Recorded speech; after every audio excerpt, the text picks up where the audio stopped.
Isang magandang araw po sa inyong lahat, mga minamahal kong mga kapatid sa Panginoon.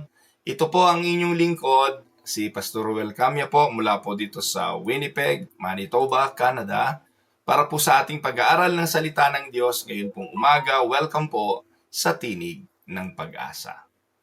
Araw po ng Tuesday ngayon at tayo po ay magpapasimula ng isang panibagong series ng pag-aaral. Katatapos lang po natin kahapon ng ikasampung utos ng Panginoon when we discussed the 10 Commandments, at sa araw pong ito, ang series naman po na ating sisimulan ay ang Aklat ni Santiago. So, the Book of James. So, kung kayo po ay interesado sa pag-aaral sa maliit na aklat na ito ni Santiago, ay samahan niyo po ako araw-araw sa pagtalakay sa book na ito. So, ngayon pong araw, ang ating tatalakayin ay ang Introduction to the Book of James. Simulan po natin ang talata sa James chapter 1 verse 1. Ganito po ang sinasabi bilang pasimula ng aklat. James, a servant of God and of the Lord Jesus Christ, to the 12 tribes scattered among the nations. Greetings. Mga minamahal na mga kapatid, sa araw na ito, as we begin our journey through one of the most practical and powerful books in the New Testament, this is the book of James. Though this book is very short in length, sa kanyang haba, ay punong-puno naman ito ng mga spiritual truth and deeply convicting. Ang mga talata po at sulat ni Santiago ay kumukurot sa ating mga puso kung atin po itong babasahin. Tinatawag po ang aklat ni Santiago na Proverbs of the New Testament. And James offers us wisdom for the Christian life, not merely a lofty doctrines, but in a practical application. Mahusay po ang pagkakasulat ni Santiago kasi nagbibigay siya ng doktrina in order to apply it in a very practical ways. Yan. So, James doesn't just tells us what to believe. James tells us how true believer must transform, or the true belief o yung ating pananampalataya must transform how we live. Tinuturuan tayo ni Santiago na hindi lang basta importante ang maniwala. Dapat yung ating paniniwala ay mai-transform natin sa ating pamumuhay. Kaya nga sa kanya galing yung katagang, ang pananampalatayang walang gawa ay patay. At isa ito sa ating lilinawin as we study the book of James. So bilang introduction, sino ba si James? Who is James? Ating titingnan yung theological note on authorship and humility of the writer. Sabi po, ayon sa pagkakapahayag, si James mismo ang nag-identify sa kanyang sarili. Pinakilala niya ang kanyang sarili bilang a servant of God and of the Lord Jesus Christ. That is how he started the book. Pinakilala niya ang kanyang sarili bilang lingkod ng Diyos at ng Panginoong Hesukristo. He doesn't boast of being the half-brother of Jesus or the leader of the Jerusalem church. Ang iglesia sa Jerusalem ay pinangungunahan po ni Santiago, half-brother ni Jesus kasi anak siya ni Jose at ni Maria.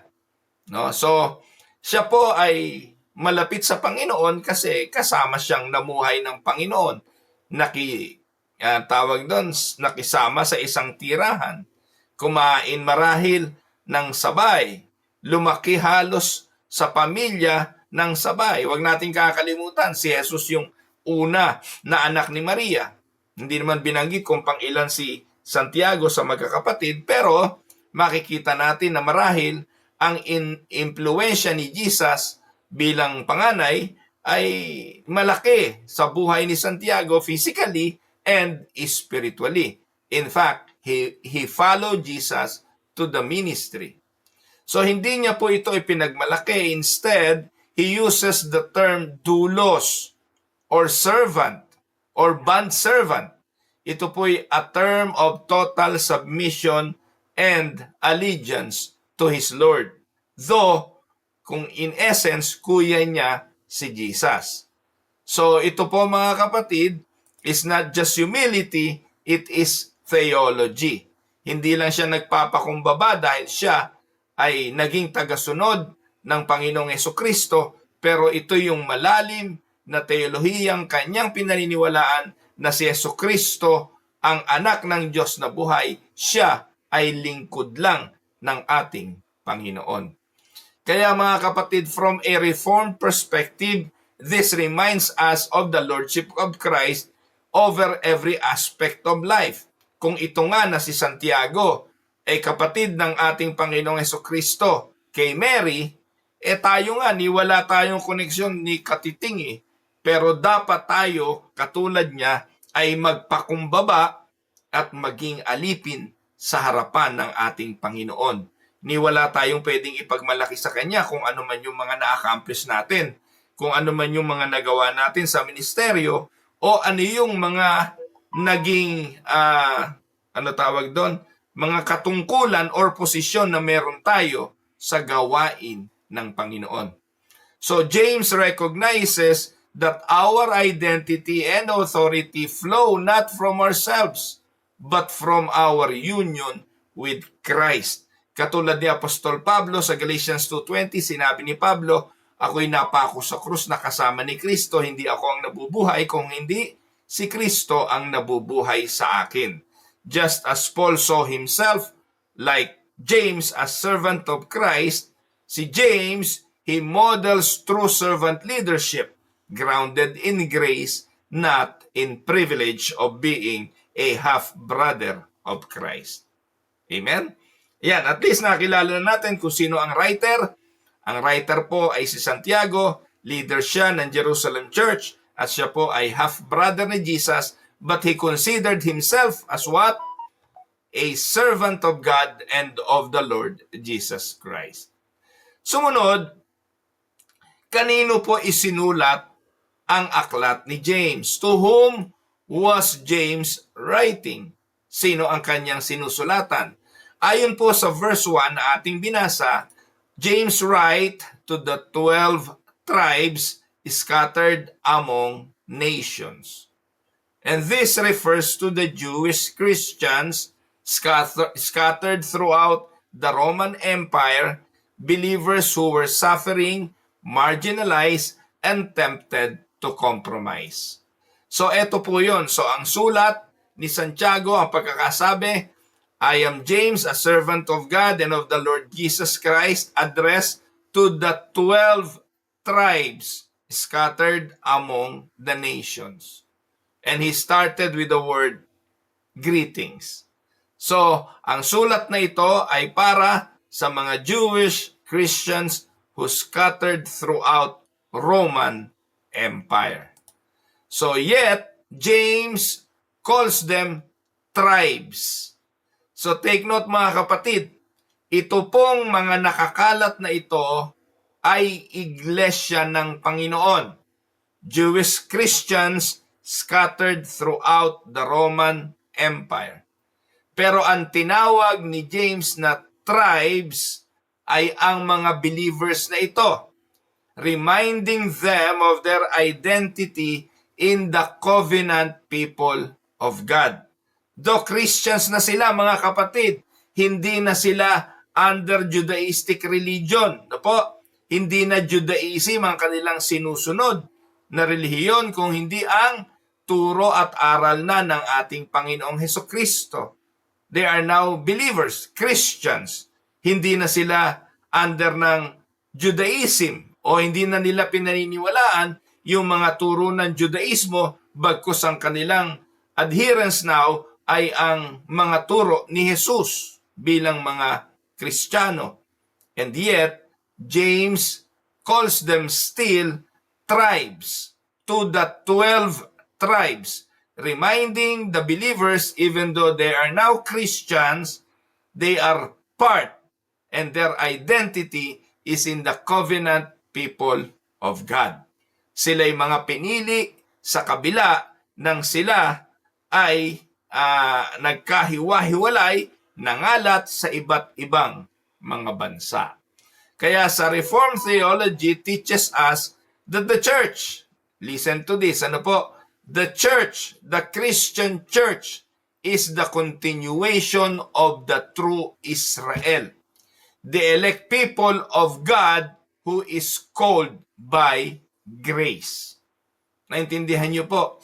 Kaya ngayon, yung iglesia, yung nakakalat na iglesia, kung saan-saan man ngayon, bagamat nanggaling at pinag-ugatan nito ay ang Judaistic religion, sila na ngayon ang iglesia, sila na ang Israel.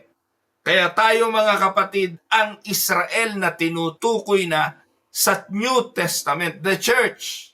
At kung atin po itong lubusang uunawain, sa Romans chapter 9, 6-8, listen to this.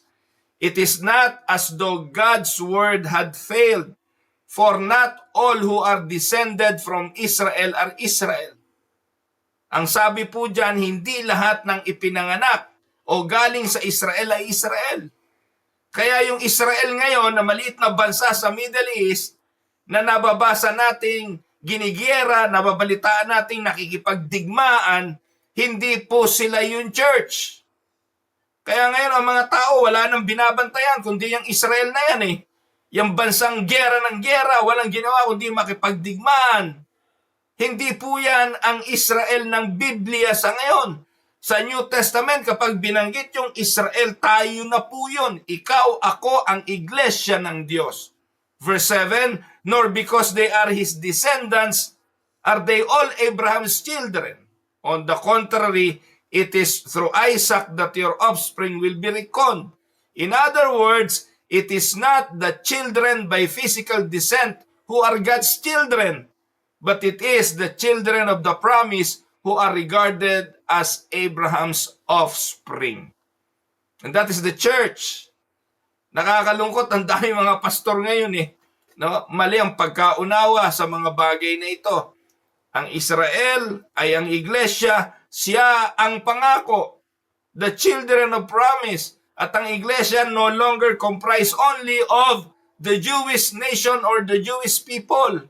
Kasama na ang mga hintil, kasama na tayo. Bagamat tayo hindi lahing Israelita o Hudyo, tayo po ay kabilang na sa New Israel, which is the church. James reminds us that no matter how scattered or pressured we may be in this hostile world, our true citizenship is in the kingdom of Christ. Amen? Now, what is the theme of the book of James? The central message of the book of James is this: true faith will always produce real, visible fruit.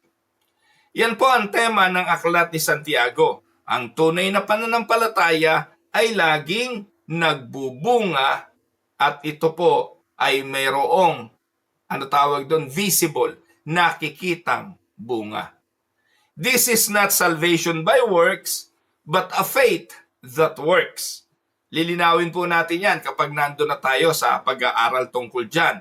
Ang akala ng marami, nagkokontrahan si Apostol Pablo at saka si Santiago tungkol sa turong ito, pero hindi. They are both speaking of one truth. Salvation is a grace from God, by faith, pero yung totoong faith na ibinigay ng Diyos ay siguradong magbubunga. James is not contradicting Paul, who teaches that we are justified by faith alone, ng Romans 3:28. Rather, James is complimenting the Apostle Paul, showing that saving faith is never alone.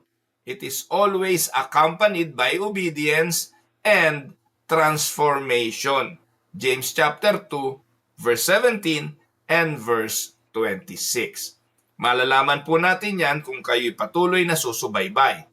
So, in Reformed thought, we distinguish between justification, by grace through faith, and sanctification, the process of being made holy. Yan po ay ating madidistinguish sa pag-aaral po natin ng aklat na ito. So, James emphasizes the evidence of sanctification. So, hindi po not to earn salvation, but as the fruit of God's sovereign work in the believer. Ito yung emphasis ni ni James. Ang emphasis ni James, yung ebidensya ng pagpapakabanal at hindi yung kaligtasan. Po? So, yung bunga ng kaligtasan ay sanctification, pagpapakabanal. Philippians 2:12-13.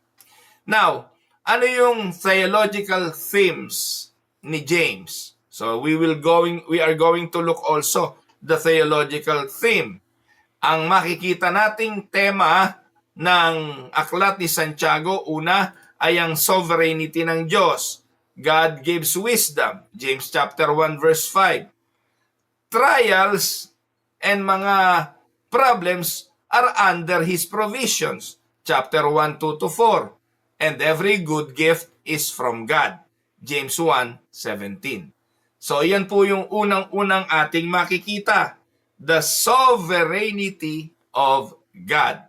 Second, makikita rin natin sa aklat ni Santiago yung total depravity and the need for grace. James confronts the reality of sinful desire. James 14:15. 1:14-15. Pinakita rin ni Santiago yung dila, bagamat maliit, ay corrupt. James chapter 3, 6-8. So, pinakita niya, hindi lang ang sovereignty ng Diyos, kundi yung total depravity of man. Ipinakita rin ni James yung regeneration by the word. James 1:18. Sabi diyan, of His own will, He brought us forth by the word of truth.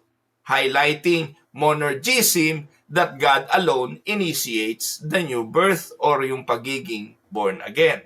Gawa ito ng Diyos. So, pang-apat, pinakita rin ni Santiago yung royal law and the law of liberty. James teaches a deep view of God's moral law, hindi ito burden, but as a guide for the redeemed.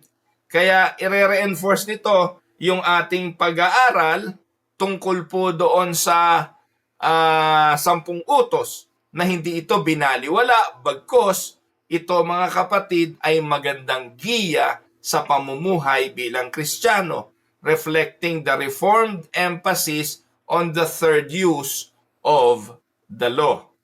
Amen po ba mga kapatid? So, iyan po yung theological themes ng aklat ni Santiago.